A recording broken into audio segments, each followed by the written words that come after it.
జనహృదయ నేతకు జన్మదిన శుభాకాంక్షలు. పొంగులేటి శ్రీనివాసరెడ్డి గారి జీవితం ఒక స్ఫూర్తి. ఆయన ప్రయాణం కష్టాల నుంచి కీర్తికి, సేవ నుంచి స్ఫూర్తికి సాగిన మహత్తర గాథ.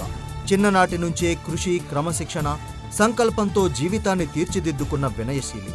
కష్టపడి ఎదగాలనే తపనతో వ్యాపార రంగంలో అడుగుపెట్టి నిజాయితీ, నిబద్ధత, విశ్వసనీయతతో తనకంటూ ఒక గుర్తింపును సంపాదించుకున్న దిగ్గజం పొంగులేటి గారు. అలా ప్రజాసేవ, ప్రజాభిమానంతో అంచెలంచెలుగా ఎదుగుతూ ఒక్కొక్క మెట్టు ఎక్కుతూ రాష్ట్రంలో తనకంటూ గుర్తింపును తెచ్చుకున్నారు పొంగులేటి శ్రీనివాసరెడ్డి గారు. ఉద్యమాల గుమ్మం ఉమ్మడి ఖమ్మం జిల్లా కల్లూరు మండలం నారాయణపురంలో 1965 అక్టోబర్ 28న పొంగులేటి రాఘవరెడ్డి స్వరాజ్యం దంపతులకు రెండవ సంతానం శ్రీనివాసరెడ్డి గారు. వీరికి అక్క, తమ్ముడు ఉన్నారు. వీరిది వ్యవసాయ కుటుంబం. శ్రీనివాసరెడ్డి గారి పాఠశాల విద్యాభ్యాసం ప్రభుత్వ బడిలోనే సాగింది. చిన్నతనం నుంచే శ్రీనివాసరెడ్డి గారికి వ్యవసాయం అంటే చాలా ఇష్టం. పాఠశాల స్థాయి నుంచే తండ్రికి వ్యవసాయ పనుల్లో చేదోడు వాదోడుగా ఉండేవారు. 10వ తరగతి పాస్ అయిన తర్వాత కల్లూరు ప్రభుత్వ జూనియర్ కళాశాలలో ఇంటర్ పూర్తి చేశారు. దూర విద్య ద్వారా ఉస్మానియా యూనివర్సిటీలో డిగ్రీ పూర్తి చేశారు.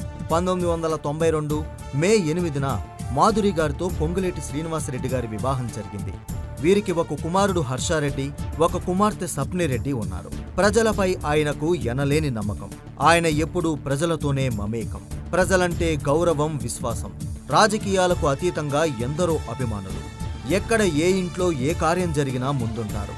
అన్న, తమ్ముడు అంటూ ఆలింగనాలు చేస్తారు. అక్క, చెల్లి అంటూ ఆప్యాయత పలకరింపులతో వారిలో ఒకరిగా కలిసిపోతారు మన పొంగులేటి శ్రీనివాసరెడ్డి గారు.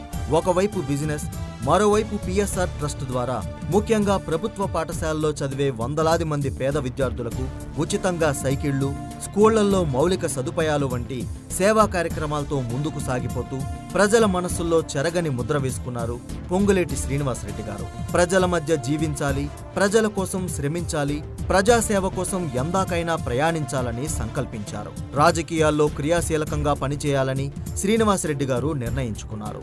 కాంగ్రెస్ పార్టీలో మొదలైన వారి రాజకీయ ప్రస్థానం 2013లో వైఎస్ఆర్ కాంగ్రెస్ పార్టీలో చేరి తెలంగాణ వైకాపా అధ్యక్షుడుగా కొనసాగుతూ 2014లో జరిగిన ఎన్నికల్లో ఖమ్మం లోక్సభ నియోజకవర్గం నుండి పోటీ చేసి ప్రత్యర్థిపై 11,974 ఓట్ల మెజార్టీతో గెలుపొంది రాష్ట్ర రాజకీయాల్లో సంచలనం సృష్టించారు.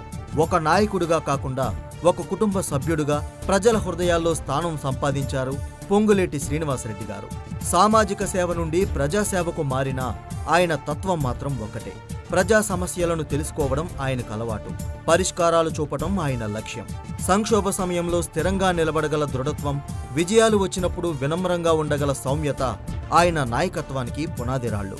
కొట్లాడి తెచ్చుకున్న తెలంగాణ ఒక కుటుంబం చేతిలోనే బందీ కాబడిందని, వారి నుంచి విముక్తి జరిగితేనే తెలంగాణ బాగుపడుతుందని శ్రీనివాసరెడ్డి గారు బలంగా నమ్మారు. ఆ మార్పు కాంగ్రెస్తోనే సాధ్యమని ఉమ్మడి ఖమ్మం జిల్లా ప్రాంత ప్రజల అభిప్రాయం మేరకు 2023 అసెంబ్లీ ఎన్నికలకు ముందు కాంగ్రెస్ పార్టీలో చేరాలని నిర్ణయించుకున్నారు. కానీ విని ఎరుగని రీతిలో ఖమ్మంలో జనగర్జన సభ ఏర్పాటు చేసి కాంగ్రెస్ అగ్రనేత రాహుల్ గాంధీ గారి సమక్షంలో పొంగులేటి శ్రీనివాసరెడ్డి గారు కాంగ్రెస్ పార్టీలో చేరారు. ఆయన కసి, కమిట్మెంట్, పీపుల్ ఫాలోయింగ్ చూసిన అధినాయకత్వం తెలంగాణ కాంగ్రెస్ ప్రచార కమిటీ కో చైర్మన్గా నియమించింది. శ్రీనివాసరెడ్డి గారు కూడా అంతే ఉత్సాహం, ఉత్తేజంతో అందర్నీ కలుపుకుంటూ అందరితో కలిసిపోతూ కాంగ్రెస్ పార్టీ అధికారంలోకి రావడమే లక్ష్యంగా ప్రచారం మొదలుపెట్టారు. ప్రత్యర్థుల వెన్నులో వణుకు పుట్టించారు పొంగులేటి శ్రీనివాసరెడ్డి గారు. గత అసెంబ్లీలో ఉమ్మడి ఖమ్మం జిల్లాలో సుడిగాలి పర్యటన చేశారు. 10 ఏండ్ల అవినీతి, అణిచివేత, అహంకార పాలనపై నిప్పులు చెరిగారు. ప్రత్యర్థులకు ముచ్చెమటలు పట్టించారు. ఉమ్మడి ఖమ్మం జిల్లా ప్రజల మాటగా ప్రత్యర్థులను ఒక్కరిని కూడా అసెంబ్లీ గేటు తాకనివ్వనని శపథం చేశారు. స్థానిక జిల్లా ప్రజల సహకారంతో అది చేసి చూపించారు పొంగులేటి శ్రీనివాసరెడ్డి గారు. అది మన పొంగులేటి గారి పవర్. అది పొంగులేటి గారి చరిష్మా. ఇప్పటి వరకు రాజకీయాల్లో అలాంటి సాహసం ఎవరూ చేయలేదంటే అతిశయోక్తి కాదు.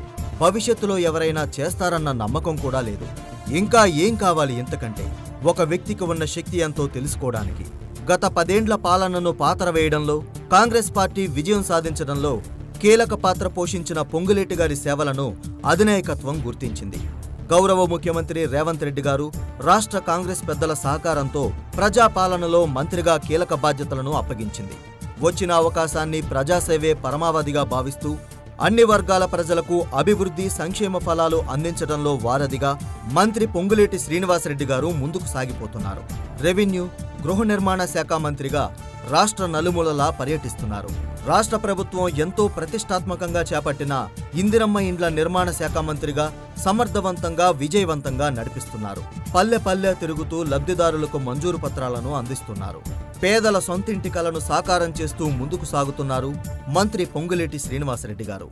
అంతేకాదు, భూ సమస్యల పరిష్కారం కోసం, ధరణితో విసిగిపోయిన రైతులు, భూ యజమానుల సమస్యల పరిష్కారం కోసం ప్రభుత్వం ఎంతో ప్రతిష్టాత్మకంగా చేపట్టిన భూభారతి చట్టం అమల్లో రెవెన్యూ శాఖ మంత్రిగా చేస్తున్న కృషి అభినందనీయమని ప్రశంసలు అందుకుంటున్నారు.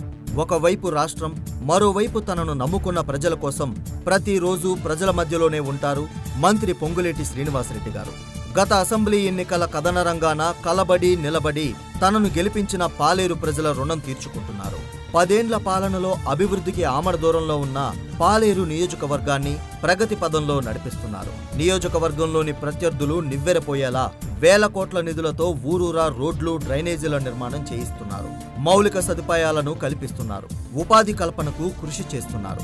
నిత్యం ప్రజల్లో ఉంటూ ఇచ్చిన మాటను ఒక్కొక్కటి నెరవేరుస్తూ అర్హులైన వారికి అనేక ప్రభుత్వ సంక్షేమ, అభివృద్ధి ఫలాలను గడప గడపకు చేరుస్తున్న మన రాష్ట్ర రెవెన్యూ, గృహ నిర్మాణ మరియు సమాచార శాఖ మంత్రివర్యులు పొంగులేటి శ్రీనివాసరెడ్డి గారికి హార్దిక జన్మదిన శుభాకాంక్షలు.